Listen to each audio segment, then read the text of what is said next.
ആലപ്പുഴ ചെങ്ങന്നൂരിൽ 2 KSRTC ബസും ലോറിയും കൂട്ടിയിടിച്ചുണ്ടായ അപകടത്തിൽ 21 പേർക്ക് പരിക്ക്. തിരുവനന്തപുരത്ത് നിന്നും കോഴിക്കോട്ടേക്ക് പോയ ബസും മൂന്നാറിൽ നിന്ന് തിരുവനന്തപുരത്തേക്ക് പോയ ബസും തമ്മിലാണ് കൂട്ടിയിടിച്ചത്.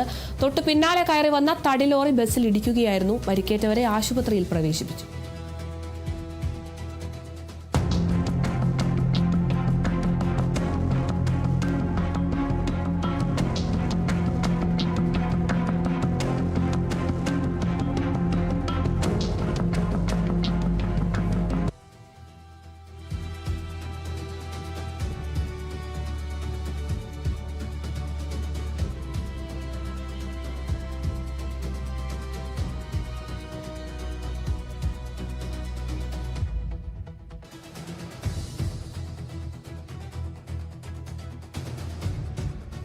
ഗുരുവായൂരിലെ റെക്കോർഡ് വിവാഹങ്ങൾക്ക് തുടക്കമായി. പുലർച്ചെ 4:10 ക്ഷേത്രം കിഴക്കേ നടയിൽ 1-ാം നമ്പർ മണ്ഡപത്തിൽ ദേവസ്വം ചെയർമാൻ AV ഗോപിനാഥ് ഭദ്രദീപം തെളിയിച്ചതോടെയാണ് വിവാഹങ്ങൾക്ക് തുടക്കമായത്.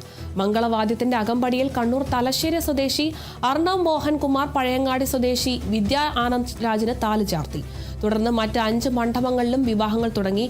ഇതുവരെ മാത്രം 437 വിവാഹങ്ങളാണ് ക്ഷേത്രത്തിൽ നടത്താൻ ഷീട്ടാക്കിയിരിക്കുന്നത്.